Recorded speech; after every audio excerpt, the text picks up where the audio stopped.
Hello friend, cloud computing के course की playlist में आज की वीडियो में हम डिस्कस करने वाले हैं क्लाउड सिक्योरिटी ओवरव्यू, यानी जो भी क्लाउड सर्विस प्रोवाइड हो रही है उसकी सिक्योरिटी ओवरव्यू के बारे में देखने वाले हैं और साथ में डिस्कस करने वाले हैं की कंपोनेंट्स ऑफ क्लाउड सिक्योरिटी। जो की कंपोनेंट्स है क्लाउड सिक्योरिटी के जो कि प्ले करते हैं इंपॉर्टेंट रोल को, उसके बारे में डिस्कस करने वाले हैं। आगे हम डिस्कस करेंगे क्लाउड सिक्योरिटी चैलेंजेस, यानी जब हम क्लाउड को सिक्योरिटी प्रोवाइड करते हैं तो हमें क्या क्या चैलेंजेस देखने को मिलते हैं, या फिर क्लाउड के अंदर डेटा को प्रोटेक्ट करने के लिए क्या क्या सिक्योरिटी चैलेंजेस देखने को मिलते हैं। और वीडियो को लास्ट में हम डिस्कस करने वाले हैं कि software as a service security, यानी जो SaaS होता है यानी सॉफ्टवेयर एज ए सर्विस, उसको हम किस तरह से सिक्योरिटी को प्रोवाइड करते हैं और उसमें क्या क्या सिक्योरिटी प्ले करते हैं, उसके की एस्पेक्ट्स के बारे में देखेंगे कि सिक्योरिटी जो भी की aspects of the software as a service security के बारे में डिस्कस करने वाले हैं। सो वीडियो को लास्ट तक जरूर देखिएगा। और हाँ, अगर आप क्लाउड कंप्यूटिंग कोर्स की PDF को डाउनलोड करना चाहते हैं या फिर इस PPT को डाउनलोड करना चाहते हैं तो डिस्क्रिप्शन में लिंक है, आप वहां से जाके डाउनलोड कर सकते हैं। अगर आपकी कोई भी क्वेरी है तो आप कमेंट बॉक्स में या फिर इसमें मेल आईडी से मुझे कांटेक्ट कर सकते हैं। तो अगर बात करें कि क्लाउड सिक्योरिटी ओवरव्यू के बारे में कि क्लाउड सिक्योरिटी होती क्या है, तो क्लाउड सिक्योरिटी एक तरह की ऐसी प्रैक्टिस और टेक्नोलॉजी है जो किसी भी डेटा को प्रोटेक्ट करने का काम करती है। ठीक है, अब जो भी हम क्लाउड सर्विस के अंदर हम रिसोर्स का यूज कर रहे हैं, जब रिसोर्स का यूज कर रहे हैं तो सिंपल सी बात है, हम अपने कुछ डेटा को स्टोर कर रहे हैं। और जब उस डेटा को स्टोर कर रहे हैं तो उस डेटा को जो क्लाउड सर्विस प्रोवाइडर हो उसको किस तरह से प्रोटेक्ट कर रहा है, किस तरह से सिक्योर कर रहा है, उसी चीज के बारे में हम पढ़ने वाले हैं। तो क्लाउड सिक्योरिटी क्या है? एक तरह की ऐसी टेक्नोलॉजी है जो डेटा को प्रोटेक्ट करने का काम करता है। और application and infrastructure in cloud computing environment, जो एप्लीकेशन है, इंफ्रास्ट्रक्चर है क्लाउड कंप्यूटिंग इन्वायरमेंट के अंदर उसकी, ठीक है। अब जो भी हमारे ऑर्गेनाइजेशन है, बहुत सारी सिक्योरिटी उनको प्रोटेक्ट हम करते हैं अनऑथराइज्ड एक्सेस से, ठीक है, कि भाई कोई बाहर का बंदा ऐसा ना हो कि जो ऑर्गेनाइजेशन के बाहर का बंदा हो वो आए और हमारे डेटा को उड़ा के ले जाए, ठीक है। तो ऐसा नहीं होना चाहिए। तो उसमें कुछ की कंपोनेंट्स है जिसके बारे में हम पढ़ने वाले हैं। तो यहाँ पे कुछ देख लेते हैं। यहाँ पे कह रहा है कि आइडेंटिटी एंड एक्सेस मैनेजमेंट है, नेटवर्क सिक्योरिटी है, ठीक है, डेटा लॉस प्रिवेंशन है, ठीक है। उसके बाद कह रहा है कि सिक्योरिटी मॉनिटरिंग एंड लॉगिंग है, यहाँ पे institution detection and the prevention system है, सिक्योरिटी पैचिंग एंड अपडेट है, इंक्रिप्शन है, मल्टी फैक्टर ऑथेंटिकेशन है, और यहाँ पे फिजिकल सिक्योरिटी है। तो इनके बारे में हम देख लेते हैं। जो सबसे पहले अगर हम बात करें आइडेंटिटी एंड एक्सेस मैनेजमेंट के बारे में, तो आइडेंटिटी और एक्सेस मैनेजमेंट एक अपने आप में बहुत बड़ी टॉपिक है जिसके बारे में हम अभी इसके बाद या उससे इसके बाद वाले वीडियो में डिस्कस करने वाले हैं। तो आइडेंटिटी एंड एक्सेस मैनेजमेंट के बारे में अभी ओवरव्यू हम देख लेते हैं। कह रहा है कि मैनेज यूजर आइडेंटिटी, ये क्या करता है? यूजर की आइडेंटिटी को मैनेज करता है और एक्सेस देता है right to specific data and service. तो वहां पे क्या होता है कि जो भी डेटा एक्सेस करने की परमिशन होती है, ठीक है, वहां पे क्या होती है कि हम आइडेंटिटी को मैच कराते हैं। जो भी यूजर्स होता है उसकी आइडेंटिटी को फेच करते हैं और उस आइडेंटिटी को मैनेज करते हैं, उस एक्सेस को, कि कौन सा यूजर किस डेटा को एक्सेस कर रहा है, स्पेसिफिक डेटा को और सर्विस को एक्सेस करें, मतलब कि हम मैनेज करते हैं और हर एक यूजर्स को आइडेंटिफाई करते हैं कि तुम अपने ही डेटा को एक्सेस करो, ऐसा ना किसी और के डेटा को एक्सेस कर पाओ। उसके बाद इंक्रिप्शन आता है। इंक्रिप्शन की बात तो आप जानते ही होंगे कि डेटा को हम क्या करते हैं? प्रोटेक्ट करते हैं ड्यूरिंग द ट्रांसमिशन। जब हम डेटा को एक प्लेटफॉर्म से दूसरे प्लेटफॉर्म तक ट्रांसमिशन करते हैं यानी ट्रांसफर करते हैं, तो उसके बीच में हम डेटा के ऊपर इंक्रिप्शन करते हैं कि डेटा जब ओवर द इंटरनेट शेयर हो रहा है तो क्या हो? सिक्योर मैनर में शेयर हो जाए और अनरीडेबल फॉर्मेट में क्या हो? एक प्लेटफॉर्म से दूसरे प्लेटफॉर्म के ऊपर शेयर हो जाए। अब बात आती है नेटवर्क सिक्योरिटी की। नेटवर्क सिक्योरिटी की अगर हम बात करें तो हम यूटिलाइज करते हैं फायरवॉल्स की, ठीक है, वर्चुअल प्राइवेट क्लाउड्स का यूज करते हैं, ठीक है। प्राइवेट क्लाउड के अंदर क्या होता है कि सिक्योरिटी भरपूर आपको मिल जाती है देखने को, एंड सिक्योरिटी ग्रुप का यूज करते हैं जो कंट्रोल करता है ट्रैफिक फ्लो को एंड प्रिवेंट करता है अनऑथराइज्ड एक्सेस को। अब बात आती है डेटा लॉस प्रिवेंशन की, ठीक है, जिसको शॉर्ट फॉर्म में DLP के नाम से भी हम जानते हैं। इसमें क्या करते हैं? मॉनिटर करते हैं और ब्लॉक अटेम्प्ट करते हैं more sensitive data onside outside क्या होता है कि ऑथराइज्ड चैनल, ठीक है। तो हम चाहते हैं कि जो भी डेटा सेंसिटिव डेटा है वो कहीं भी हमारे चैनल के बाहर नहीं जाना चाहिए, ठीक है, वो चैनल के अंदर ही डेटा होना चाहिए। सिक्योरिटी मॉनिटरिंग एंड लॉगिंग की बात कर ले हम, तो कॉन्टिन्यूअस हम क्या करते हैं? सिक्योरिटी को मॉनिटर करते हैं ऑफ लॉग्स, जो भी उसके लॉग्स होते हैं उसकी सिक्योरिटी को हम मॉनिटर करते हैं, और even to detect security threat and automatic, तो हम क्या करते हैं? सिक्योरिटी थ्रेड के थ्रू डिटेक्ट करते हैं कि कोई भी अनऑथराइज्ड एक्सेस नहीं होना चाहिए क्लाउड के अंदर। उसके बाद क्या कर रहा है कि institution detection and prevention system. तो जो अतिक्रमण होते हैं, मतलब इंस्टीट्यूशन का मतलब होता है कि जो भी बाहरी घुसपैठ होते हैं उनसे क्या करना, हमको वो सिस्टम को प्रिवेंट करने का काम करना, डिटेक्ट करना उनको, ठीक है। तो हम आइडेंटिफाई करते हैं ब्लॉक्स को, ठीक है। जो भी सिक्योरिटी थ्रेट्स होते हैं, अटैक्स होते हैं, उनको हम क्या करते हैं कि डिटेक्ट करने का काम करते हैं। सिक्योरिटी पैचिंग एंड अपडेट्स की बात करें तो हम रेगुलर क्या करते हैं, अपने एप्लीकेशन की सिक्योरिटी पैचेस को एड्रेस करते हैं और उनको अपडेट करने का काम करते हैं। मल्टी फैक्टर ऑथेंटिकेशन की अगर हम बात करें तो हम यहाँ पे रिक्वायर करते हैं multiple forms of verification for accessing cloud resource, कि अगर आपको क्लाउड रिसोर्स का यूज करना है तो वहां पे आपको मल्टीपल ऑथेंटिकेशन को फॉलो करना पड़ेगा, मल्टीपल फैक्टर्स को। यानी सबसे पहले आप जैसे फोन में अगर हम बात करें गूगल की, तो वहां पे जब आप जीमेल आईडी को लॉगिन करते हैं तो 2 स्टेप वेरिफिकेशन होता है। तो ये भी एक पार्ट है किसका, मल्टी फैक्टर ऑथेंटिकेशन का। अब अगर हम बात करें फिजिकल सिक्योरिटी की अगर हम बात करें तो हम इंप्लीमेंट करते हैं strict physical security measure in cloud data centre and the facilities, ठीक है। तो ये सारी चीजें हो गई। अब आगे हम बात करते हैं क्लाउड सिक्योरिटी को चैलेंजेस, कि अगर हम जब क्लाउड को सिक्योरिटी प्रोवाइड करते हैं, क्लाउड सिक्योरिटी में क्या क्या चैलेंजेस देखने को मिलते हैं। ये सारी चीजें जो भी पॉइंट्स हैं इंपॉर्टेंट है, एग्जाम में पॉइंट आप से पूछी जा सकती हैं, ठीक है। क्लाउड सिक्योरिटी जो प्रोवाइड करता है कुछ चीजें जैसे डेटा ब्रिचेस हो गया, उसके बाद शेयर रिस्पॉन्सिबिलिटी मॉडल हो गया, lack of visibility and control हो गया, data loss and data residency हो गया। उसके बाद हमारा आता है क्या कि क्लाउड सर्विस प्रोवाइडर रिलायबिलिटी और सिक्योरिटी पाथ मैनेजमेंट, और उसके बाद इनसिक्योर एपीआई हो गया, डीडोएस अटैक हो गया, उसके बाद इनसाइडर थ्रेड हो गया। इनके बारे में हम जल्दी से देख लेते हैं कि सिक्योरिटी चैलेंजेस के अंदर क्या क्या मिलता है।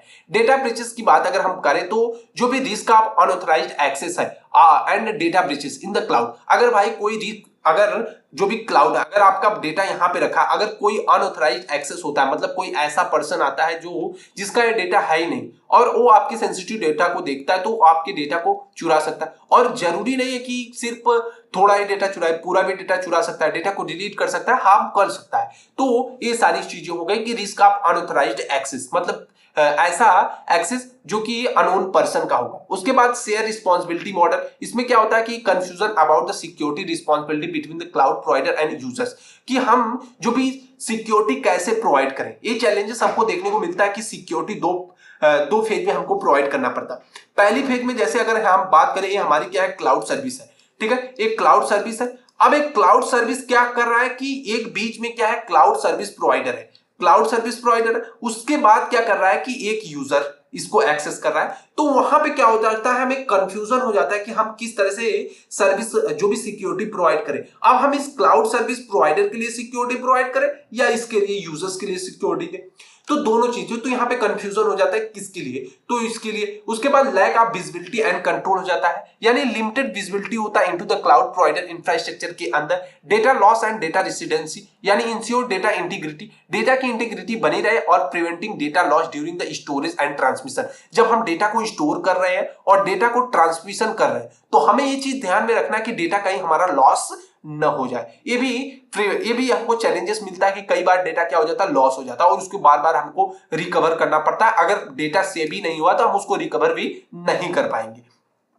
अब आगे बात आती है इनसिक्योर एपीआईज की। इनसिक्योर एपीआई के अंदर जो भी क्लाउड सर्विस होती है, एप्लीकेशन प्रोग्रामिंग इंटरफेस होती है, इसको भी जो भी एपीआई हम यूज कर रहे हैं वो सिक्योर है कि नहीं, ये सारी चीजें देखना पड़ता है। आगे बात होती है कि क्लाउड सर्विस प्रोवाइडर रिलायबिलिटी की। तो इसमें कंसर्न होता है किसने, about the security practice and reliability of the third party providers. जो भी क्लाउड सर्विस प्रोवाइडर होते हैं, थर्ड पार्टी प्रोवाइडर्स होते हैं, वो आपके डेटा को सिक्योरिटी प्रोवाइड कर रहे हैं कि नहीं, ये भी चीजें बहुत ज्यादा इंपॉर्टेंट हो जाती है। सपोज दैट आपने डायरेक्ट एक क्लाउड सर्विस प्रोवाइडर से न लेके एक थर्ड पार्टी सर्विस प्रोवाइडर से लिया है, तो वहां पे आपके डेटा को लॉस होने की चांसेस ज्यादा बनते हैं। तो इसलिए जो क्लाउड सर्विस चैलेंजेस होते हैं तो यहाँ पे भी देखने को मिल जाते हैं। सिक्योरिटी पैच मैनेजमेंट की अगर हम बात करें तो यहाँ पे क्या होता है, चैलेंजेस हमको देखने को मिलता है keeping cloud infrastructure up to date. भाई जो भी क्लाउड इंफ्रास्ट्रक्चर उसको अप टू डेट रखना है सिक्योरिटी पैचेस के पॉइंट ऑफ व्यू से, तो ये भी चैलेंजिंग वाली पॉइंट। उसके बाद डिस्ट्रीब्यूटेड डिनायल ऑफ सिक्योरिटी की बात करें, सर्विस की बात करें, जिसको डीडोएस के नाम से जानते हैं, अटैक के नाम से। तो यहाँ पे रिस्क होता है यानी distributed denial of service attack, जो इंपैक्ट करता है सर्विस की अवेलेबिलिटी के ऊपर। यहाँ पे क्या होता है कि अगर कोई भी सर्विस है, ठीक है। अब इस सर्विस के ऊपर हम क्या करेंगे, at a time multiple request भेजेंगे, जिससे क्या होती है, सर्विस फ्रीज हो जाती है। तो फ्रीज होने के बाद क्या हो जाएगी, वो सर्विस अनअवेलेबल हो जाएगी यूजर्स के लिए। तो वहां पे क्या हो जाता है, दिक्कत हो जाती है। तो इसलिए हम क्या करते हैं, डीडोस अटैक से भी हमें सिक्योर करना अपने क्लाउड को। तो ये भी एक तरह की चैलेंजेस पॉइंट है। इनसाइडर थ्रेट की अगर हम बात करें तो risk posed to the internal employees. अब भाई अगर जो कंपनी के अंदर काम कर रहे हैं, सपोज दैट बात करो एक कंपनी है, ठीक है, हम एक तरह के क्लाउड सर्विस प्रोवाइडर है, हम सर्विस को प्रोवाइड कर रहे हैं और हमारे पास कुछ नंबर ऑफ एम्प्लॉय है, सिंपल सी बात है। तो हम एम्प्लॉय के साथ वर्क कर रहे हैं और डेटा को हम सिक्योर कर रहे हैं। अब हमें इंटरनल थ्रेड ये है कि हो सकता है कोई हमारे बीच ही हो ऐसा जो क्या करे कि एम्प्लॉय हो या कॉन्ट्रैक्टर हो, जो क्या करे हमारे क्लाउड सिक्योरिटी को ब्रेक करने का काम कर दे, जो बाहर के पॉइंट ऑफ व्यू से आसानी हो जाए। मतलब जिसके पास कंट्रोल है वही क्या करे, सिक्योरिटी को ब्रेक कर दे। तो ये भी एक तरह की चैलेंजेस हमको देखने को मिलती है। अब बात आती है software as a service security की। तो सॉफ्टवेयर एज ए सर्विस जो सिक्योरिटी और फोकस करती है डेटा को प्रोटेक्ट करना, application and infrastructure in based software service delivery over the internet. यानी ऐसी सर्विस जब हम डेटा को क्या करते हैं, ओवर द इंटरनेट डेटा को डिलीवर कर रहे हैं, उस समय हम डेटा को प्रोटेक्ट करें, एप्लीकेशन को प्रोटेक्ट करें, इंफ्रास्ट्रक्चर को प्रोटेक्ट करें, जो कि सर्विस ओवर इंटरनेट अपनी सर्विस को डिलीवर करने का काम कर रहा है विद थर्ड पार्टी प्रोवाइडर्स। जो थर्ड पार्टी प्रोवाइडर्स होते हैं मैनेज करते हैं software as a service application को। इंश्योर करना हमें कि जो भी सिक्योरिटी मेजर्स है, ठीक है, essential and safeguard sensitive information and the maintain user trust, कि यूजर्स का जो भी ट्रस्ट है वो बना रहे सिक्योरिटी के ऊपर और हमें पूरी तरह से यूजर्स को सिक्योरिटी मिलनी चाहिए। तो अगर यहाँ पे हम बात करें उसके कुछ की कंपोनेंट्स के बारे में, जैसे यहाँ पे क्या हो गया, ऑथेंटिकेशन एंड एक्सेस कंट्रोल हो गया, डेटा इंक्रिप्शन हो गया, सिक्योर एपीआई हो गया, डेटा आइसोलेशन हो गया, यूजर एक्टिविटी मॉनिटरिंग हो गया, secure software development life cycle हो गया, आइडेंटिटी एंड एक्सेस मैनेजमेंट के बारे में हम लोग पढ़ चुके हैं, डेटा बैकअप एंड रिकवरी हो गया, और यहाँ पे सर्विस लेवल एग्रीमेंट्स हो गया, और security inside in incident response हो गया। ठीक है, तो ये सारी चीजें आपको देखने को मिल जाती है। इनके बारे में हम जल्दी से देख लेते हैं। क्या है कि जैसे ऑथेंटिकेशन एंड एक्सेस कंट्रोल हो गया। अगर software as a service security की बात करें तो वहां पे क्या ऑथेंटिकेशन एंड एक्सेस कंट्रोल, तो उसमें क्या करते हैं हम इंप्लीमेंट करते हैं जो भी implement authentication method like the multi factor authentication provide करेंगे। मतलब ऐसे ऑथेंटिकेशन फैक्टर प्रोवाइड करेंगे जहां से क्या हो कि यूजर्स के डेटा को हम सिक्योर रख सके over the application, over the internet. ठीक है, ये सारी चीजें। डेटा इंक्रिप्शन हो गया, जब हम डेटा को एक प्लेटफॉर्म से दूसरे प्लेटफॉर्म पर ट्रांसमिट कर रहे हैं तो वहां पे हमें ध्यान देना कि हम डेटा को इंक्रिप्शन फॉर्म में सेंड करें one platform to another platform. उसके बाद सिक्योर एपीआई की अगर हम बात करें, इंश्योर करना चाहिए हमें कि जो भी हम एपीआई का यूज करना है वो सिक्योर है कि नहीं, following best practice to prevent API, ठीक है, एपीआई रिलेटेड वल्नरेबिलिटीज। और आगे अगर हम बात करें डेटा आइसोलेशन की, डेटा आइसोलेशन में क्या हो गया कि separating data between the different user and the जो भी हमारे यूजर्स हैं, सपोज दैट अगर हम बात करें डिफरेंट तरह के यूजर्स, तो उनके बीच में हमें डेटा आइसोलेशन करके रखना है कि मतलब जो भी डिफरेंट तरह के यूजर्स हैं उनको हर एक यूजर्स को अपने अपने डेटा को एक्सेस करने की हो, ऐसा ना हो कि अनऑथराइज्ड एक्सेस हो और डेटा लीक्ड हो जाए। तो ऐसी सारी चीजें से हमें क्या है बचना है। ये सारी चीजें हम क्या करते हैं सिक्योरिटी सॉफ्टवेयर एज सिक्योरिटी के अंदर प्रोवाइड करते हैं। उसके बाद क्या कर रहे हैं यूजर एक्टिविटी मॉनिटरिंग। हम क्या करते हैं यूजर्स जब क्या करता है एप्लीकेशन के अंदर लॉगिन करता है, उसके बाद हम क्या करते हैं उसकी एक्टिविटी को मॉनिटर करते हैं। अगर हमें कोई भी सस्पिशियस और अनऑथराइज्ड बिहेवियर लगता है तो हम उसको वहीं पे ब्लॉक कर देंगे। आगे बात आती है कि secure software development life cycle की, तो इंटीग्रेटिंग द सिक्योर कोडिंग, ठीक है, practice during the software development to minimise security vulnerabilities. तो सिक्योरिटी जो भी secure software development life cycle, तो उसमें भी सॉफ्टवेयर डेवलपमेंट लाइफ साइकिल के अंदर हमें क्या करना है सिक्योरिटी को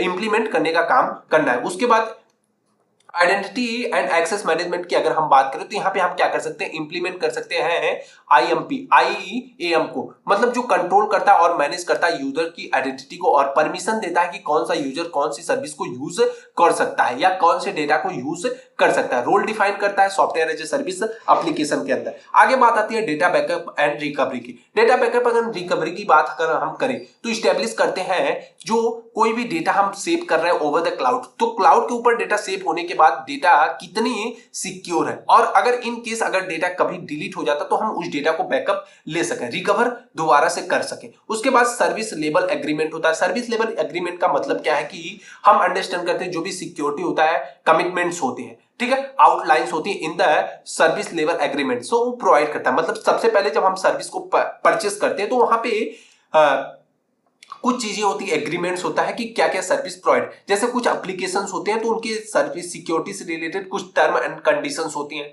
तो उसको फॉलो करना होता है, ठीक है। सिक्योरिटी इंसिडेंट रिस्पांस की अगर हम बात करें कि developing a well defined incident response plan, ठीक है, हम एक वेल डिफाइंड इंसिडेंट प्लान करते हैं जिसके अंदर हम क्या करते हैं, एड्रेस करते हैं और मिटिगेट करते हैं सिक्योरिटी इंसिडेंट प्रमोटली को।